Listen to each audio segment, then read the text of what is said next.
Ian Rapoport gave a major update on Nate Wiggins after Wiggins was carted off of the field during Tuesday's training camp, and it's a big one.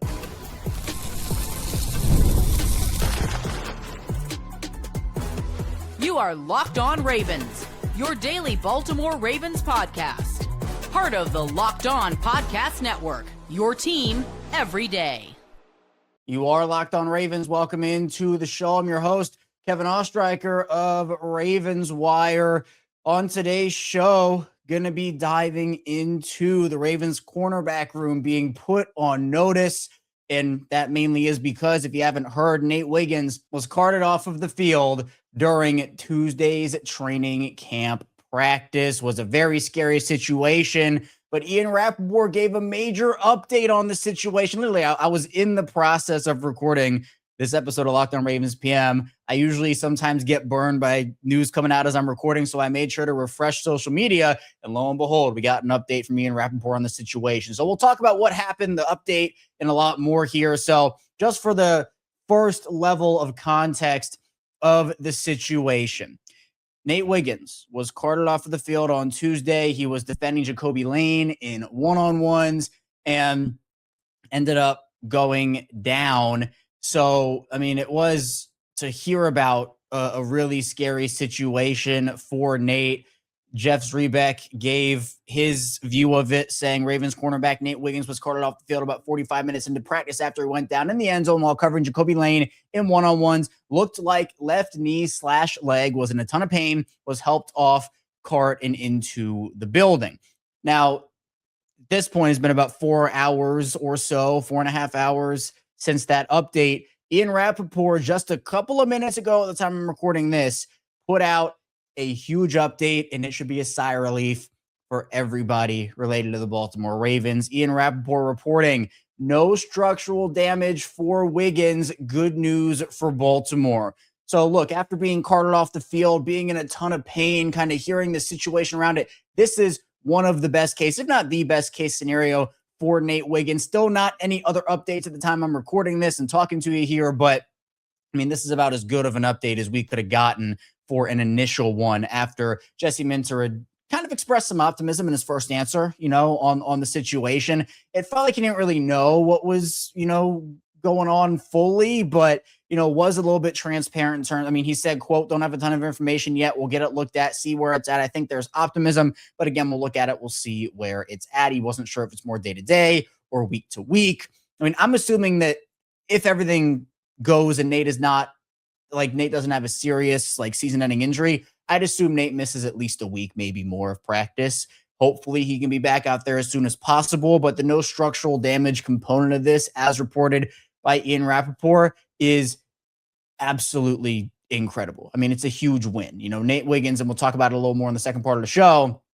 I mean, Nate Wiggins is a guy that is very valuable to this Ravens defense. We know that he's the top corner on this team, looking for a big year 3. And he actually went on a podcast earlier in the offseason. We talked about it here on Locked On Ravens and was like, yeah, had the surgery, haven't played, essentially paraphrasing here. He said, I essentially haven't played injury-free football for years or whatever it may be. And then this comes out and happens to him. So, look, there's still a month before the season begins, right? There's still a month before the season begins. That's more than enough time for Nate to sit out, recover. You don't need to rush him back. Week 1 is not coming up in a week and a half. You have time here if you're Baltimore. So I'm sure we'll get other added context into the situation. But I mean, look, I'll tell you what, this is this is great news, because I was worried, again, just with the context of everybody talking about it, how much pain Nate Wiggins was in. It really felt like this was going to be something serious. And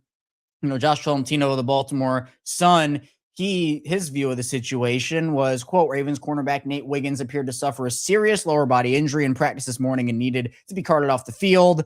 The injury occurred during one-on-ones. Wiggins matched up against rookie wide receiver Jacoby Lane, who ran a fly down the left sideline. Lamar Jackson lofted the ball to the back of the end zone. Wiggins and Lane got tangled up and tumbled to the ground. Wiggins, who turns 23 on August 28th, stayed on the grass and looked to be in immediate pain. Trainers rushed over and quickly called over the medical cart. Wiggins boarded the cart and rode from the side, staying hunched over during the trip indoors.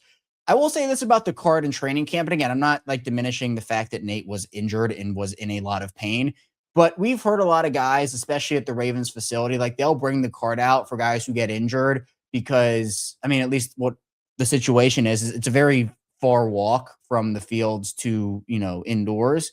And, you don't want to put weight on that if it has the potential to be something serious. So I'm going to ask about it. I think, when I have Q back on, I think Q's coming on tomorrow. So we'll do something. I'll ask Q about that situation and, kind of the dynamics of it. But if I'm remembering correctly, sometimes the card is brought out for situations where, you just want to be safe, right? Better safe than sorry. You want to put the guy on the cart. Don't make him walk all that distance, right? So I want to ask on that context, as I'm not sure if that context applies here or not. Honestly, I'm kind of feeling like it's in the middle, like definitely based off of the reactions and everything. And this news kind of got like leaked out, I think probably by people who were at the practice. I don't think reporters can report on it until after the fact, but it got kind of leaked out and reported. It felt like a pretty serious situation. All the reporters spam posted at once about it. They had those drafts ready. You could tell. I mean, that kind of tells you the severity of the situation. So look, if everything checks out for Nate and the structural stuff holds up and, Ian Rapoport, we know who Ian Rapoport is, right? Like it's a big deal. And I would probably anticipate knowing literally nothing about the situation. So this is purely speculative. If I'm the Ravens, I would hold him out for at least a week, regardless of what it is, just unless it's something that's really something of nothing, but from the reaction and everything, didn't feel like it was just nothing. So I don't know, probably like tomorrow or maybe later at night, we'll get another update on it and we'll be more, in the range of maybe, is it an MCL, PCL? Is it nothing, just a bruise? We don't know yet, but I am very happy that, we got this update because I was stressing about it. Like, honestly, I didn't do a live or anything because I was waiting to see if we would get any updates like this because I didn't want it to be like, hey, Nate Wiggins goes down. Then like a minute later, oh, nope, he's done, or oh, nope, he's fine. So I wanted to see if there was any added context. And, this is the best added context that we could get on the situation. Nate is so important to what this team does on the football field. We all know that. And, losing him this early in training camp for a significant amount of time. And who knows, right? We don't know what the full timeline of recovery is, what the actual injury is. But, the fact that there's no structural stuff there is a huge deal. Now we just got to wait on the other logistics and updates and medical stuff with it. And then we can kind of reevaluate. But regardless of the diagnosis here for Nate, the Ravens cornerback room was put on notice by this, and it gives a lot of added context to our topic of conversation this morning on Locked On Ravens about TJ Tampa and the trade calls Baltimore has been getting on him. So stay tuned. Plenty coming up on the show. Matt Derry here from the Locked On Lions podcast. Life insurance is one of those things you don't really think about until you have a reason to. For me, it really hit home when my father passed away over 20 years ago. You start thinking less about yourself and more about the people who depend on you and making sure they're taken care of no matter what. That's why I like Ethos. They make getting life insurance simple. It's 100% online, no doctor visits, no needles, none of that. You can get a quote in seconds, apply in just a few minutes, and even get same-day coverage. And honestly, that's huge because life gets busy. You can get up to $3 million in coverage, and some plans are as low as just $30 a month. It's just one of those things that gives you peace of mind knowing your family is protected. Take 10 minutes to get covered today with life insurance through Ethos. Get your free quote at ethos.com/LockedOnNFL. That is ethos.com/LockedOnNFL. Applications may vary. Rates may vary. And the show is brought to you by Gametime. There are more live events than ever worth seeing right now. Games, concerts, comedy shows, festivals. The hard part usually isn't deciding what you want to attend. It's actually getting the tickets. Between long wait times, confusing checkout processes, and surprise fees, buying tickets can sometimes feel harder than it should. That's why so many fans are turning to Gametime. The app is built to make buying tickets simple with upfront pricing, seat views before you buy, and exclusive savings opportunities that help you get to the events you want without the usual hassle. And honestly, I want to know exactly what my view will look like and exactly what I'm paying. Gametime helps me know those two things ahead of time. I can buy tickets with a lot more confidence. And if the Ravens make the Super Bowl, that is an automatic bucket list item for me. And I'm immediately hopping on Gametime if that opportunity comes up. Take the guesswork out of buying tickets to every type of event with Gametime. Download the Gametime app, create an account, and use code LOCKEDON for $20 off your first purchase. Terms apply. Again, create an account and redeem code LOCKEDON for $20 off. Download the Gametime app today. And the show is brought to you by KALSHI. Before a season even kicks off, everyone's making predictions. Who wins the division? Who makes the playoffs? Who's lifting the trophy at season's end? On KALSHI, America's #1 prediction market platform, you can trade those predictions in a live market. And let's ask the question, will the Ravens win the AFC Championship this season? Well, the Ravens are currently trading at 13%, meaning a $100 trade would pay out $687.87 if they take home the title. On KALSHI, you're trading against peers in a live market, meaning there's no house, and as the probability changes, you can buy in and out of your position, trade the draft pick, the game, and more on KALSHI. Download the KALSHI app and use code LOCKEDON to get $10 when you trade $10. KALSHI, KALSHI, trade on anything. 18 plus only. Restriction and eligibility requirements apply. Event contract trading involves risk and may not be suitable for all investors. KALSHI products are not available in all jurisdictions. Prices, values, and available markets may differ from those mentioned. For more information, see kalshi.com/regulatory. Moving along, Locked On Ravens, Kevin Oestreicher still here with you on this Locked On Ravens PM Tuesday edition of the show. Thanks so much for being here and making Locked On Ravens a part of your day, your first listen each and every single day. We have you covered here 5 days a week, plus more of daily Ravens coverage and content here on the Locked On Podcast Network, your team every day. Now the #1 sports podcast network. We have you covered with that 5-day week, plus more daily Ravens coverage twice per day, Monday through Friday, 6 a.m. and 6 p.m. Eastern time, plus bonus episodes, instant reactions, watch along with the squad show, and so much more. Also, just a reminder, we do have a new show here on the Locked On Ravens umbrella or under it. It's on a new channel, Locked On Ravens Hit. Nothing's changing with this show, obviously. Still Locked On Ravens in the morning, Locked On Ravens at 6 p.m. and all the other good stuff here. But Locked On Ravens Hit is going to be a shorter form version of the show with more topics, more coverage. So be sure, if you haven't already, go over to either on the video side on YouTube or on the audio side, wherever you get your podcasts, like and subscribe button over there. We're building up another great community over there as well, which is, again, all under the Locked On Ravens umbrella. It's one big Locked On Ravens community with so many other communities within it, which I absolutely love. So yeah, it's awesome. And the news we got from Ian Rapoport on Nate Wiggins was also awesome, considering there was a lot of uncertainty when it came to kind of whether Nate would be good to go or not. Again, we only know right now, the only update we've gotten at the time of this recording. Maybe there will be others over the course of, I don't know, the next couple of hours, maybe next 24 hours, next couple of days, about Nate Wiggins and the actual injury that he suffered. But hopefully it is the best case scenario. But in terms of the first initial update we could get, I think no structural damage is very up at the top of that list. But, you know, this does put the Ravens cornerback room on notice. It honestly does, where even if Nate doesn't need to miss any time regular season wise, like the depth in the corner room is something that I've talked a lot about. And so I had put out on social media and I had said, like, look, if Nate Wiggins has to miss any time, the Ravens cornerback room looks like this: Marlon, Humphrey, Chidobe Awuzie, TJ Tampa, Chandler Rivers, Keon Martin, Bilal Kone, Robert Longerbeam, Amani Onwariye, Marquise Robinson, and Ladarius Webb Jr.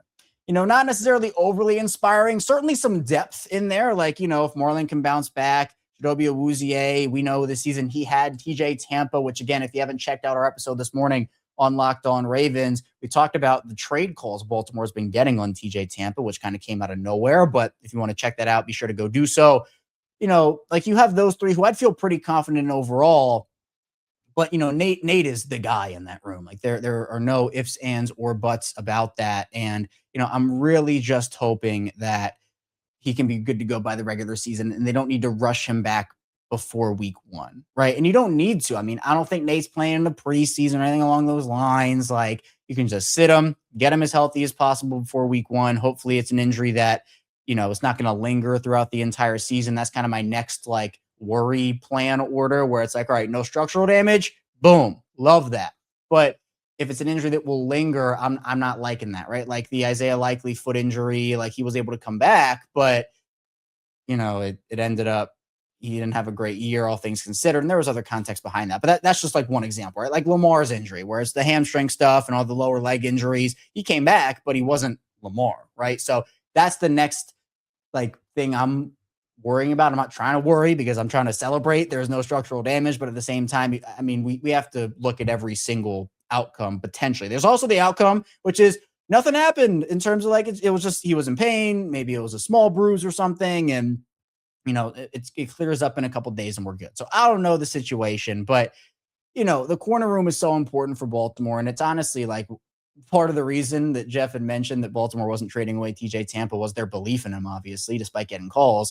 But the other part of it is look, if they had traded TJ Tampa and this had happened, I would have been even more beside myself than I already was about the situation. TJ Tampa, really awesome young player, and a guy that I think in the grand scheme of things is going to be able to play significant snaps for this team, if not this year, next. And I'm not trading that away if I'm Baltimore. And this is a big reason why, because you need as much corner depth as possible. TJ Tampa is very valuable cornerback depth. If Nate does have to miss any time and, someone has to fill in, TJ Tampa is your backup outside guy. And you also have other guys. Again, I'm not sure how many of these players actually make the roster. They're obviously, you're not going to have, what is this? 1, 2, 3, 4, 5, 6, 7. Wait, 1, 2, 3, 4, 5, 6, 7, 8, 9, 10. There we go. 10, including Nate, 11 guys on the cornerback room making the roster. I'm not anticipating Onwariye or Robinson or Webb Jr. to make the roster. There'll be some battles. The corner room itself, it's okay. But Nate ends up giving them that boost. Without Nate, it's just okay. With Nate, you have a squad there in that cornerback room, and I'm so happy. I mean, I don't know. I was coming on here, literally, I was recording the show, and I was just okay, man, this is going to be tough. We don't know the situation. And literally, I'm 2 minutes into it. I'm oh, look, a positive update. We're going to talk positivity here about Nate Wiggins. So, I do think the other part of it, though, real quick on Jesse Minter is I have full confidence that Jesse Minter, if Nate Wiggins does have to miss any time in the regular season at any point, he can get the best out of these guys, right? That Chargers defense, as we've talked about, not a ton of household names overall. They certainly have some, but, he got the best out of undrafted rookies and late round rookies and guys trying to revive their careers as veterans. I think that Jesse Minter can work some magic with some of the down the roster guys, some of the end of roster guys for this Ravens team, because he knows how to work that magic. He absolutely does. So, I mean, look, hopefully the next update is good, but the first update we got on Nate Wiggins is about as best as you can imagine it. So hoping for the best for Nate, because he is a very important piece of what they do on the defensive side of the ball. And I just want him to play a healthy season, especially after what he said on that show a couple months ago at this point, I believe it was. So I'm hoping the best for Nate. Absolutely. But that's all I have here today on Locked On Ravens. Thank you so much for tuning into the show. On the right, sure, like and subscribe button in video form, and follow along and subscribe in audio form for 5 days a week, plus more of daily Ravens coverage and content. And also be sure, again, go over to Locked On Ravens, hit the new channel, and like and subscribe over there to video form and audio form. I'll put the link in the description down below. You can either look it up on YouTube or on your favorite podcast app, or you can just click the link in the description below. But coming up back here with the 6 a.m. edition of the show, followed by 6 p.m. both tomorrow. So be sure to stay tuned. I'll see you right back here soon on Locked On Ravens.